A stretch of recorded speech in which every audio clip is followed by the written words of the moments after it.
नमस्कार, स्वागत है आप सभी का सी न्यूज भारत में और मैं हूं आपके साथ ज्योति श्रीवास्तव। वक्त हो चुका है यूपी बुलेटिन का। यूपी बुलेटिन में बात होगी बरेली की, जहां संदिग्ध परिस्थितियों में सिपाही की मौत हो गई। अगली खबर भी बरेली से है, जहां अंतर्राष्ट्रीय हिंदू परिषद राष्ट्रीय बजरंग दल ने एक विशाल बैठक का आयोजन किया। ऐसी तमाम खबरों पर विस्तार से होगी चर्चा। खबर बरेली से है, जहां सुभाष नगर क्षेत्र में कमरे में खून से लथपथ सिपाही का शव मिला। मृतक के सर पर चोट के निशान मिले। बताया जा रहा है कि सिपाही शराब पीने का आदी था। वह मणिनाथ पर किराए का कमरा लेकर रहता था। सिपाही के साथ उनकी पत्नी और बेटी भी रहती थी। सिपाही मुकेश कुमार त्यागी लंबे समय से लाइन हाजिर चल रहा था। घटना की जानकारी होने पर मौके पर पहुंचे SSP Anurag Arya, SP city मानुष पारिक, सीओ सेकंड अजय कुमार ने शव को कब्जे में लेकर पोस्टमार्टम के लिए भेज दिया है। सर क्या नाम है आपका? मेरा नाम वीरेंद्र कुमार पाठक है। सर कैसे क्या हुआ था, थोड़ी डिटेल बताइए। तो मुझे कुछ जानकारी तो थी नहीं, मैंने आज कॉल किया था इनको 3:30 बजे जी, क्योंकि आज रेंट का महीना पूरा हो रहा था। तो कॉल उठी नहीं इनकी, 2-3 बार की कॉल नहीं उठी। अच्छा, क्या नाम था इनका भैया का? मुकेश कुमार त्यागी नाम था, उत्तर प्रदेश पुलिस में सेवारत है। अच्छा, तो कैसे क्या हुआ? तो जब कॉल नहीं उठी, पत्नी को करी, उसकी भी नहीं उठी। पत्नी तो यहाँ थी नहीं जी। तो मैं आया देखने, तो देखा गेट फिरा हुआ था, फ्रिज गिरा हुआ मिला मुझे। घुसते ही फ्रिज गिरा हुआ है, आपने देखा होगा कंडीशन। जी। फिर और अंदर बढ़ा मैं तो इनके टिके हुए थे। अच्छा, तो ऐसे नज़र से देखा भाई सांस उस तो पेट में चल नहीं रही थी। तो भैया हमने तुरंत पुलिस को 112 को फ़ोन करा, सूचना दे दी पुलिस को। तो क्या लगता है आपको, जैसे क्या हुआ होगा हादसा इनके? मुझे तो ये लगता है कि ये शराब बहुत पीते थे। अच्छा, तो उन्होंने खुद ही चोट मारी हो या दीवार में सिर मारा हो। जिद्दी आदमी थे, सामान फेंकते रहते थे। पत्नी से इनकी बनती नहीं थी। बच्चे वगैरह भी थे? इनकी पत्नी है, एक लड़की है जो इंटर में पढ़ती है। अच्छा, कहाँ के रहने वाले हैं? ये रहने वाले मूल रूप से चंदोसी के हैं। और कोई खास? और ज़्यादा तो ताल्लुक वो ना हम रखते ना वो रखते, ऐसे किराएदार आराम से रह रहे थे, लेकिन दारू बहुत पीते थे। हाँ सर, जानना चाहेंगे सिपाही की डेड बॉडी मिली है, क्या मामला है, क्या टेक्निकल क्या है? आज सुभाष नगर थाना क्षेत्र अंतर्गत मणिनाथ क्षेत्र में एक सूचना प्राप्त हुई थी कि एक आरक्षी मुकेश त्यागी जो यहाँ पे किराए पे रहते हैं, उनकी डेड बॉडी की सूचना उनके मकान मालिक ने पुलिस को दी। मौके पे थाना प्रभारी, सीओ, एसपी सिटी, मेरे द्वारा मौका मुआयना किया गया है। फील्ड यूनिट के द्वारा एविडेंस कलेक्शन किया गया है और भी एविडेंस कलेक्शन अभी किया जा रहा है। अभी तक की जानकारी से पता चला है कि 2011 बैच के आरक्षी थे और जनपद संभल के रहने वाले थे। ये पूर्व में थाना कोतवाली से निलंबित हो गए, पुलिस लाइन में इनकी वर्तमान में नियुक्ति थी और 4 तारीख से ये अनुपस्थित चल रहे थे। जो ड्यूटी में इनको भेजा गया था उस ड्यूटी से अनुपस्थित चल रहे थे। पूर्व में अत्यधिक शराब के सेवन के कारण इनके विरुद्ध अनुशासनात्मक कार्रवाई की जा चुकी थी।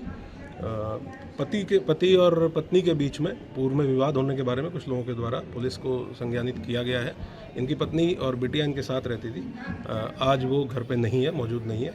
उनका मोबाइल नंबर से उनसे संपर्क करने का प्रयास किया गया, लेकिन मोबाइल नंबर उनके दोनों के द्वारा ही दोनों को फ़ोन मिलाया गया, रिसीव नहीं किया गया है। एक सिंगल हेड इंजरी इनको है।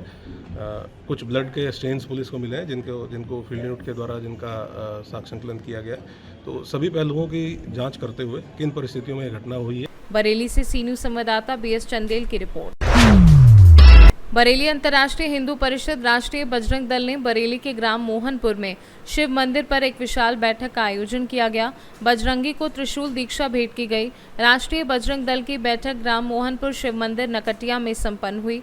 बैठक में बरेली विभाग के अध्यक्ष प्रेमपाल सोलंकी, एचपी जिलाध्यक्ष अमित कुमार गंगवार, राष्ट्रीय बजरंग दल के जिलाध्यक्ष रोहित गंगवार ने अपने हाथों से सभी बजरंगियों को त्रिशूल दीक्षा भेंट की। साथ ही उन्होंने कहा कि अंतर्राष्ट्रीय हिंदू परिषद राष्ट्रीय बजरंग दल के हर हिंदू व्यक्ति के साथ है। मुख्य रूप से इस बैठक में मंच पर अधिकारी एएचपी विभाग अध्यक्ष प्रेमपाल सोलंकी, एएचपी जिलाध्यक्ष अमित गंगवार, राष्ट्रीय बजरंग दल के जिलाध्यक्ष रोहित गंगवार आदि शामिल थे। वहीं बैठक का संचालन तहसील मंत्री कृष्णा मौर्य ने किया। तो तेरे साथ हम ऐसा कर देंगे, वैसा कर देंगे। यहाँ पे हमारी माता बहनें भी बैठी हुई हैं। आप लोगों से भी मैं कहना चाहूँगा कि हमारी बेटी अगर स्कूल पढ़ने जाती है, हम ये नहीं कहते कि हमारी बेटी गलत है, आपकी बेटी गलत है। अरे बेधर्मी कुत्ता गलत हो सकता है, वो हमारी बेटी को छेड़ेगा रास्ते में, हमारी बेटी डरकी बजाते हम लोगों को नहीं बताएगी। उसे ये लगता है कि मैं अपने पापा को बताऊंगी, अपने भाई को बताऊंगी तो हमारे घर वाले हमारे स्कूल बंद करा दें। बरेली से सी न्यूज संवाददाता बीएस चंदेल की रिपोर्ट।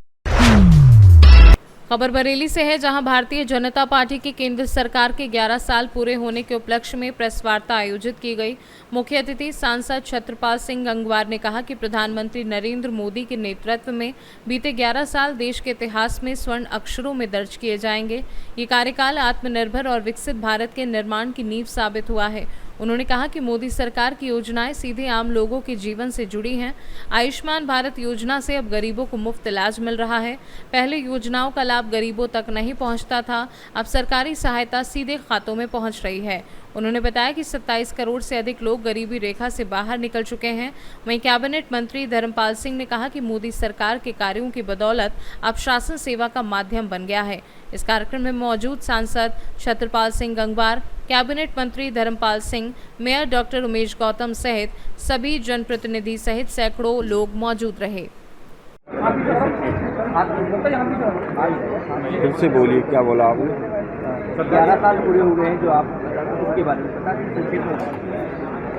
अभी मोदी सरकार के 11 वर्ष अभी 9 तारीख को पूरे हुए हैं, आज 11 है, तो उसके विषय में मैंने कुछ विचार आपके बीच में रखे थे। अब इसमें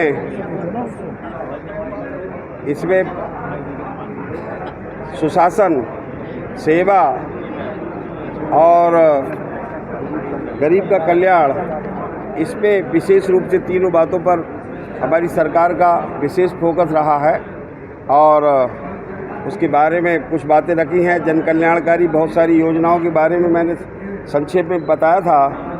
देश की सुरक्षा के हिसाब से भी, जैसे अभी ऑपरेशन सिंदूर का विषय, पहलगांव में कोई घटना हुई और उस पर ऑपरेशन सिंदूर जो अभी चल रहा है, देश से आतंकवाद को ख़त्म किया है और न केवल विदेशी ताकतें, अपने अंदर भी बहुत सारी ऐसी एजेंसी जो देश को कमज़ोर करने का कार्य कर रही थी, उन पे भी सब पे अंकुश लगा है और लगभग 100-125 जिलों में जहाँ पर आतंकवाद फैला था और नक्सली आतंकवाद ये सब चल रहा था, आज मुश्किल से 5-6 जिलों में शेष बचा है और वहाँ पर भी 100 से अधिक जिलों में आतंकवाद ख़त्म हुआ है। सरकार के आप लोग उपलब्धि गिना रहे हैं, क्या कहना चाहेंगे, किस तरीके से आप इस सेवा काल को देखते हैं? देखिए, माननीय मोदी जी ने 11 वर्ष का जो सेवा काल है वो अति महत्वपूर्ण इसलिए है कि सबसे पहले आम नागरिक को सुरक्षा की गारंटी होती है।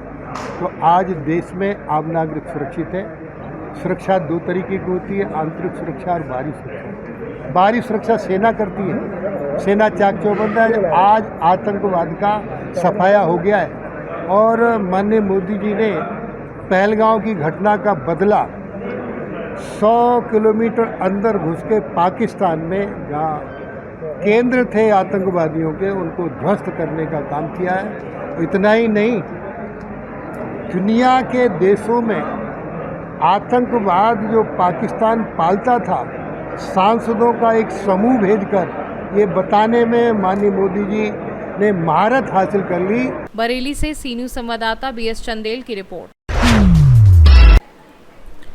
खबर बरेली से है, जहां युवाओं के लिए रोजगार के अवसर बढ़ाने की दिशा में एक ऐतिहासिक कदम उठाते हुए फ्यूचर यूनिवर्सिटी और शासकीय रोजगार कार्यालय के संयुक्त तत्वाधान में एक भव्य प्रेस कॉन्फ्रेंस का आयोजन किया गया। इस प्रेस कॉन्फ्रेंस के माध्यम से 13 जून को फ्यूचर यूनिवर्सिटी परिसर में आयोजित होने वाले मेगा जॉब फेयर की जानकारी दी गई।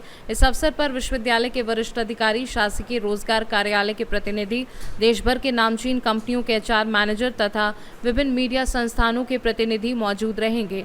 कॉन्फ्रेंस के दौरान आयोजन के उद्देश्यों, दायरे और संभावित प्रभाव पर विस्तृत जानकारी साझा की गई। फ्यूचर यूनिवर्सिटी के professor vice chancellor professor doctor Pankaj Kumar Mishra ने संबोधन में कहा, इस आयोजन का उद्देश्य केवल नौकरियां देना नहीं है, बल्कि युवाओं को करियर की दिशा में मार्ग प्रदान करना है। वरिष्ठ और क्षेत्रीय सेवा आयोजन कार्यालय के सह निदेशक साहब श्री त्रिभुवन सिंह जी, अनूप जी, मृदुल जी, THR कंसल्ट से श्री अमित अग्रवाल जी और मेरे सहपाठी सहकर्मियों, ये बड़े गर्व का दिन है। ये बरेली मंडल के लिए एक गर्व का दिन है कि क्षेत्रीय सेवा योजन विभाग जो लगातार प्रयासरत रहता है,